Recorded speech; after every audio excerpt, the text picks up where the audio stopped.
long am I gonna have to use this? And the people that don't have them, we using our drinking water to bathe with. How long, y'all?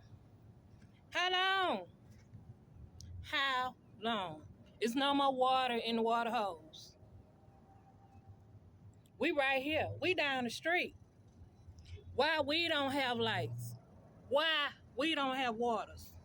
Why all the minority areas do not have water? We do not have lights. What's the deal? How long, y'all?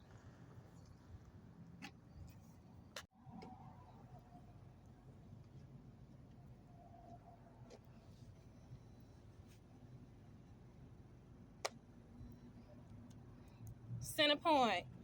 Hey, how y'all doing? You know y'all right down the street.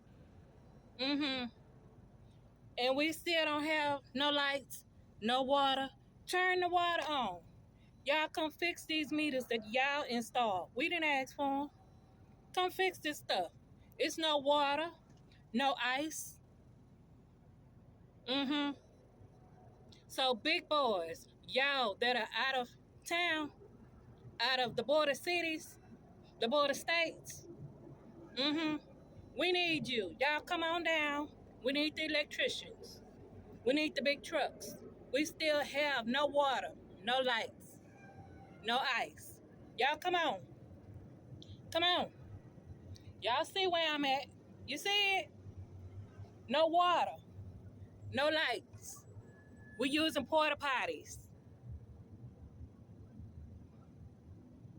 Okay. How long, y'all? How long?